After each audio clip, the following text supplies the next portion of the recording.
have a theory on why you can't sing on pitch, and it's a bit out there, but hear me out. I've been testing this with some of my clients and we've been seeing some great results. And so I wanted to share this with you all today, and hopefully this can give you another piece of the puzzle when it comes to singing on pitch. Now, real quick, for those of you who don't know me, my name is Ivan. I'm a voice teacher who works with students from all around the world. And really on this channel, my goal is to make learning how to sing as simple and as easy as possible. So if that is up your lane, consider subscribing wherever you're joining me from. And if you're interested in improving your singing with less of the headache, then I've actually got some links down in the description below on how you can work with me privately, and also some self-study programs that you can work through in a step 1, step 2, step 3 manner. If you want to inspire our next episode, let me know down in the comments below what you want me to talk about next. So a few weeks ago, I shared with you all a better strategy when it comes to learning how to sing. And the idea was this: when we're developing our technique, really, we're trying to train in two things. The first thing here is we're trying to learn and we're trying to reinforce correct vocal technique or correct vocal habits.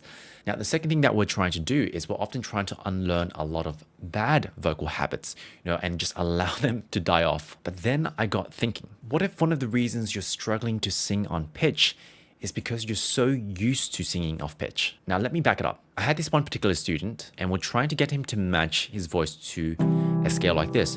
Mum, mum, mum, mum, mum, a simple triad. And it wasn't as if he couldn't do it either. Occasionally he would hit it pretty good, but he'd only be able to do it 10 to 20% of the times. Say he was trying, 10 times, he might hit it once or twice. Now, instinctively, I was thinking, okay, if he can hit it once or twice at the moment out of 10 times, that's great. We'll just keep trying until the hit rate goes up. However, the reality was we were actually stuck here for a long, long time.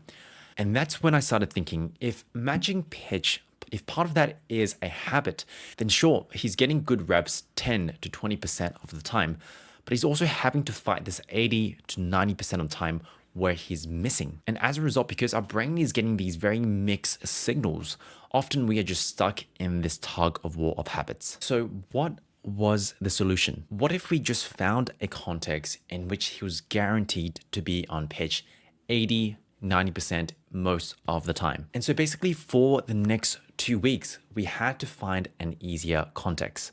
And as you can see here from the routine, we basically just focused on matching a single note like this. Mum, mum, mum, mum, mum, mum, mum, mum. Just hitting and establishing single pitches. And I know it might have been dry for the student, and I know it might feel deceivingly simple, but what was really interesting is he was hitting it 50% of the time. And so just by making the context a tiny bit easier, a tiny bit more simple, he was getting a better chance to feel what needed to happen.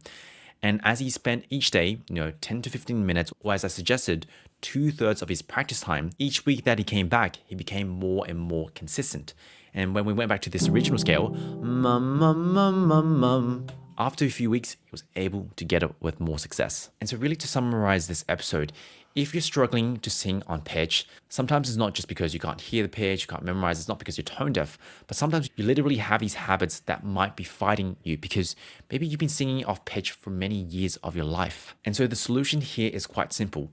We need to find an exercise, a context that's easy enough for you to really feel yourself hitting pitches again and again and again and again. And you spend half, if not most, of your session just drilling that in again and again. And once you have that down pat, you then maybe for the last third of your practice session, you go challenge a harder scale. Anyway, that is all. If you found this episode useful, give this a thumbs up or share this with a friend or family.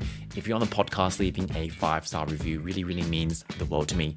If you're interested in working with me privately, I've got some links down in the description below. Apart from that, my name is Ivan. I'm your voice teacher, and I'll see you every single Thursday or Friday for these weekly tutorials. Take care.